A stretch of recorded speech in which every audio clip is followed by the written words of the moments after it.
Guys, welcome back to my channel. How are you all doing today? I pray all is well with you and your families. If you're new to my channel, welcome. My name is Nancy. So guys, today I'm just here to rant. So this past Wednesday, it was the school celebration for my daughter's third grade celebration. Okay, so we go to this celebration. Everything was fine. We come home. So I sensed she wasn't enthusiastic about going to fourth grade. I put all my FBI mama's investigation head on, and only to find out that there were 3 girls who were bullying her. So my daughter is more like they call it tomboyish. Is it tomboy or tomgirl? I don't know, whatever they call it. She doesn't like girly stuff. She likes to dress like a tomboy. She doesn't like anything girly. She doesn't like short shorts. She doesn't like none of it. It took a while for her just to get her ears pierced. She didn't like that. From first kindergarten to now, her best friends are boys. That's who she is, and I have accepted it. At first I wanted to push it like, but I said it doesn't work. I did that with the elder one, and it backfired, so I didn't push that on her. So she tells us that these 3 girls were calling her names. So I then said, you know what, maybe it's because they just want you to play with them, play their games, whatever. And she was like, no, I don't want to play with their games. They play silly games, and I don't like the names they call me. And if we play games, they want me to be the animal. If it's a dog, they want me to be the dog. If it's a monkey, they want me to be the monkey. They never want me to be what I want. So I said, okay, fine, never, forget it. Don't play with girls. Play with whoever you want to play with, okay? But then she told me about the name calling they were calling her. I was like, no. I was upset. I wasn't upset only with the fact that they were calling her names, bullying her, but I was upset that the teacher did not email us. And the fact that she even went to the counselor and we were not told. I work in a school system, and I know that a parent should be notified about any behavior that concerns your child, and the parent has to know what's going on with that type of behavior. But we were not told, and this was just a day before school closes. Have you been so visibly upset that you couldn't stand on your 2 feet? Your heart looked like it's going to come out of your heart. That's how upset I was. So the school was already closed. We couldn't go there to see the principal or the teacher. So we said, you know what, we're going to email the teacher. So I emailed the teacher. The responsive was really heartfelt. It wasn't like,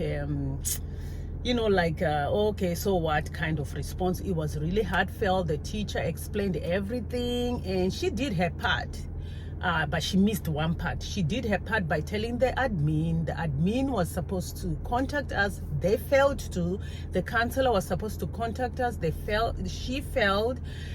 But also she felt that she didn't email us, which I understand. Sometimes teachers get so overwhelmed. But when it comes to bullying, that's not a thing to play with, because any silly statement can affect your child for the rest of their lives. I've seen kids that have been bullied, their self-esteem, even the way they would interact with other students, it's different just because a kid called another child a name. So was upset, guys. Anyways, how do you rectify such a situation?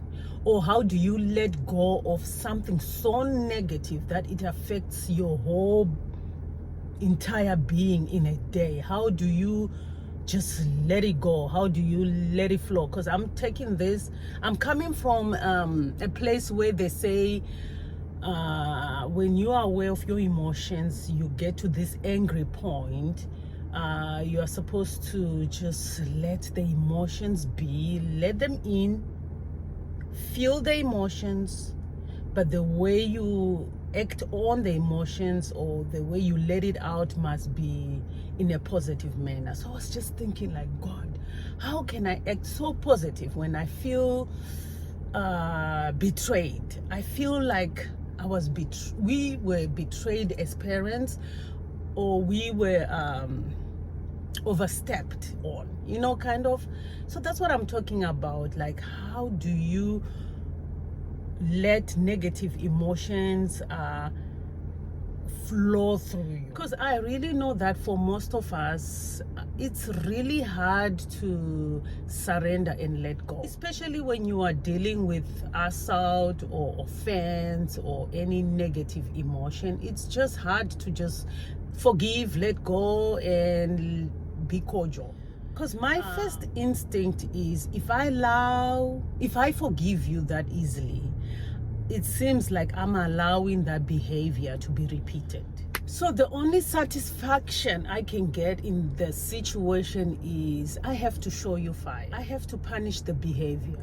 Either I have to ignore you, attack, retaliate, revenge, or raise my voice for me to feel satisfied. However, I have grown to know that this type of action never resolve anything. It only creates more tension. It breaks trust. It creates more resentment. It increases tension, and it breaks the relationship. And I have found out why children don't report bullying to their parents, because they always think the parents are going to make it worse. Also learned that you can train your emotions. And in situations where I can't let go of the negative emotion, I already know within myself that there's a trigger that I overlooked, or I have banged on an offense. There's an offense that I'm holding on to that I didn't let go. For every trigger that I've experienced in my own life, it has always pointed me to the root of the issue. And whenever I ignore the directions that the trigger is leading me to, I find myself lost, vulnerable, I feel unsafe, and that's when I want to react, because I'm trying to defend myself. I'm now in this open place where I feel like I'm being attacked. How can I exit? How can I protect myself? So with emotions, I found out that when you don't train yourself, or when you are not aware of what's going on, then there's always going to be that emotion that is available, a wrong emotion. It's always anger or revenge or bitterness that is ready for me to fire back. It's always there, available, if I am not aware of what's going on. While in church, they do talk about surrendering your emotions, surrender your all, surrender your anger, surrender whatever it is to God, and He will deliver you. He will heal you. My understanding back then, I thought this, when I surrender, that is it. I surrender, I am healed, I'm made whole, it's automatic, I move on and I'm good. But it doesn't work like that. I thought of it purely in spiritual terms, but it never works like that. Especially when the damage is neurotic. Surrendering and letting go is actually just stopping, interrupting the emotion. Being aware of what's going on and interrupting that emotion, facing it eye to eye, assessing the whole situation, assessing your response, and assessing the decision that you are trying to make at that time. All the lashing out stems from the fear of this process. So what can we do? The goal, like for me, the goal every time I'm in a situation is to make sure the feelings don't take over. I make sure I'm aware of the feelings that are rising up. I let the feelings come, and I try to express, because you don't want to push these feelings aside. You want to feel the feelings, but the goal is to express your feelings positively instead of negatively. So once I'm aware of the situation and what's going on inside my internal environment, I then step back and assess me. I focus on the mood, I focus on the perception, I focus on my behavior. Am I raising my voice? Am I being agitated? Am I boiling? Am I shivering? I'm assessing all that is going on at that time. Sometimes you going through that process of awareness and trying to implement the right behavior might fail. When you dwell for a long time on a negative situation, you can come up with this or talk yourself to doing these right things in your mind, but because you dwelled for so long on that negative situation, whatever you are planning, 99.9%, it won't come out the way you planned it. It's just going to go haywire. It's just going to go left instead of right. And when the emotions are just so overwhelming, like what happened on Wednesday, before even writing the email, I just take a breather. I don't do the breathe in, breathe out. It doesn't work for me.